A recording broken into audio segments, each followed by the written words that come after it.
Hello, it is Friday night. The baby is officially asleep. My husband is camping and I have the whole house to myself. So I thought that I would shoot a late night Q&A with you guys. Let's grab a drink first.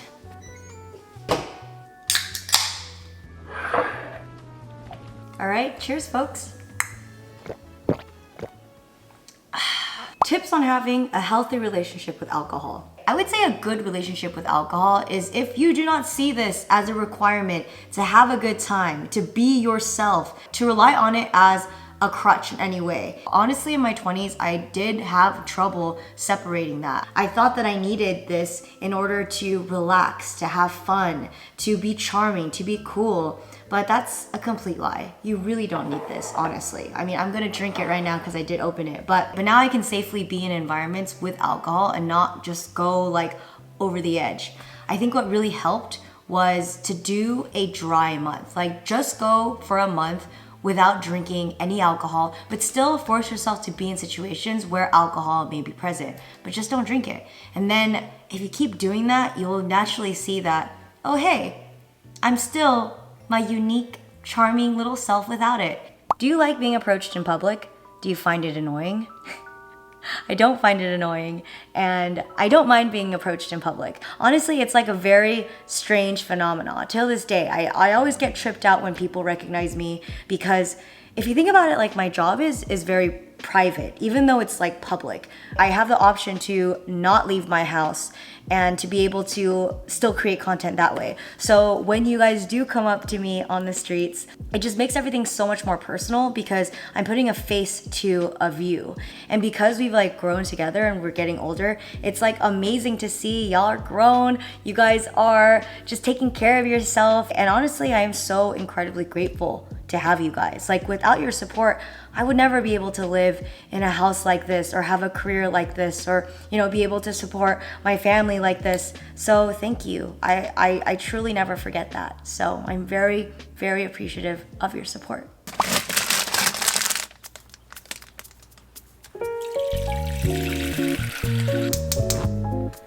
If you weren't a YouTuber, what would your job be?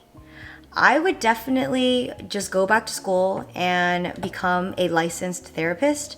I love to listen intently, and with some training, I think it would be incredible to make a big difference in people's day-to-day lives. I've always just been like a huge advocate for therapy ever since I started going back in 2017. I've seen it just make such a huge difference in my life, and I would love to just help people get to become their best selves. This leads us to our sponsor for this video. Thank you to BetterHelp for sponsoring this video. They have been longtime partners of mine and I absolutely love their service. They are an online therapy service that assesses your needs and then matches you with your very own licensed professional therapist who you can start talking to within 48 hours. They've got a massive network of over 20,000 counselors that specialize in a bunch of different fields, so you are definitely going to find a therapist that's right for you.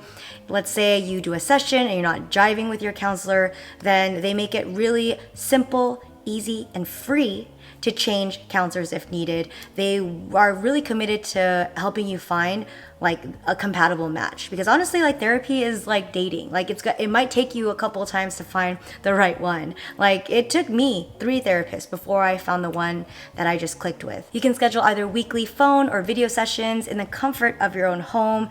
Now it's not necessary to like drive somewhere random and like be in a waiting room like traditional therapy. You can just get timely, prompt, thoughtful answers wherever you want. Also, financial aid is available. Right now, you can get 10% off your first month using my link, betterhelp.com/Jen. That's better HELP. You can join over 2 million people who are taking charge of their mental health with the help of an experienced professional. I'll leave that link in the description box, so pop that open.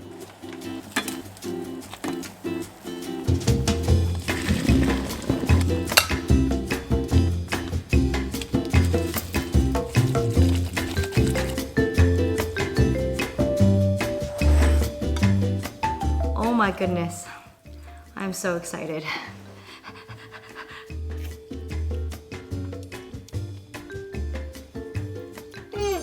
Thoughts on changing your last name when you get married? I have yet to change my last name, not because I'm like making a statement.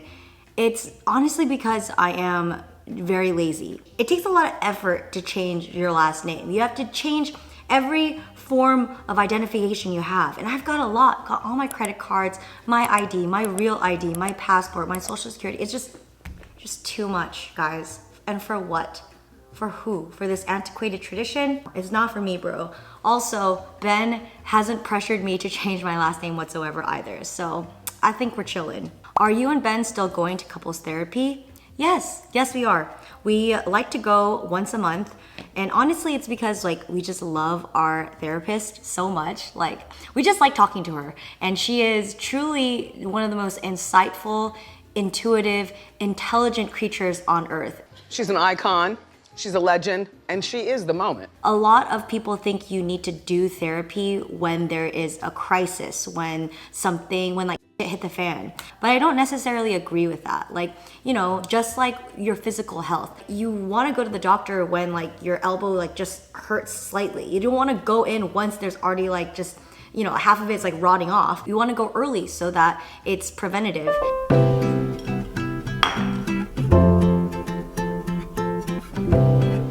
I'm so full. What are your favorite vitamins? So right now I'm actually back on Parallel. Here, they look like this. They come in like little sachets, and so you've got pretty much like all the multivitamins and the supplements that you need. I also take omega-3s. I take 2 of these guys for cognition health. And then for gut health, I take Seed. And also, I can't forget my magnesium supplement. This is by Calm. This is amazing for calming you down, and it helps you go to the bathroom. What is something that you look forward to every day? This is gonna sound like so cheesy and cliche, but I love the mornings when I get to wake up with Lennon. Like just seeing his like toothy grin, and he's always so stoked to see us. Like, yeah, like it really never gets old. What time does Lennon wake up in the morning?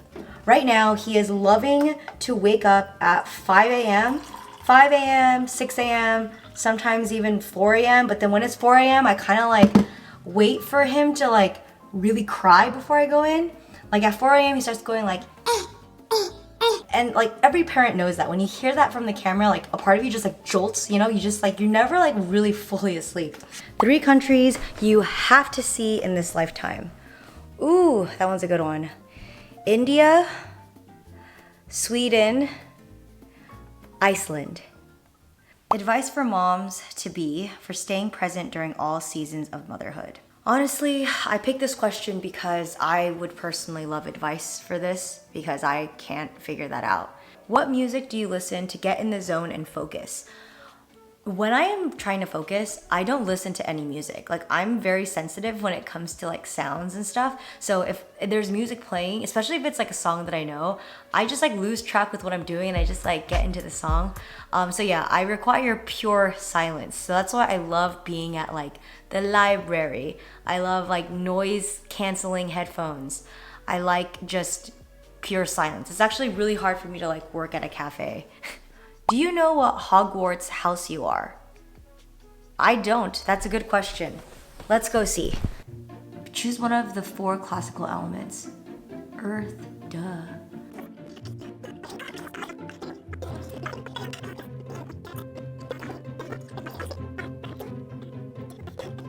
I am Ravenclaw. That took a lot longer than expected. Would you consider living in New York City, or is California your heart? I think I would have lived in New York back in like my 20s, like my early mid 20s. I would have loved to live in New York, especially because I was definitely over functioning. I wanted to grind, I wanted to hustle. I loved that stimulation. But now I feel like that ship has passed. You know, I recently went to New York. I absolutely loved it, but there was no like itch for me to like really want to like move there. I just feel like right now I'm just very comfortable living in California. Also, I am like a California girl, born and raised. My whole family's here. I feel like if my family did move, then I would move too. About the difference between people who are wisely compassionate. How often do you journal and what do you tend to write about? I like journal every day-ish. Not like every single day, but I try my best to. I'll either do my entries on Notion, but recently I've been loving to journal on this. This is by the brand Lichtern 1917. This is like the same brand that I do like my bullet journal. But basically this journal will like tracks 5 years. So I can look back at this in like 2027 and see exactly what I did in 2022 and 2023. Like, how cool is that? I freaking love that. And 5 years is a long time. I will be, oh my God, I'll be 37. I'll be 37 when this book is complete. In this journal, I like to keep things like light and bright. Like I'll write like happy moments that happen during the day. What would you name the chapter you're currently living? Relish. Just relish in it. I feel so incredibly lucky these days. Like I just have this very deep sense of gratitude to where I really do feel like I have it all right now. Like I have my health, I have my husband's healthy, my son's healthy, my parents are healthy, Ben's parents are healthy. Just everyone in my life is just like alive and healthy. And for that, like I'm just so appreciative for that. I feel like I'm like getting in the swing of motherhood. I'm starting to like feel like myself again. In fact, I feel like I'm a better version of myself. Having like my self-care routine has just, I feel like it's really paying off now. So I don't know, I'm just bringing this up right now, but the reason my voice is so raspy is because I lost my voice last week.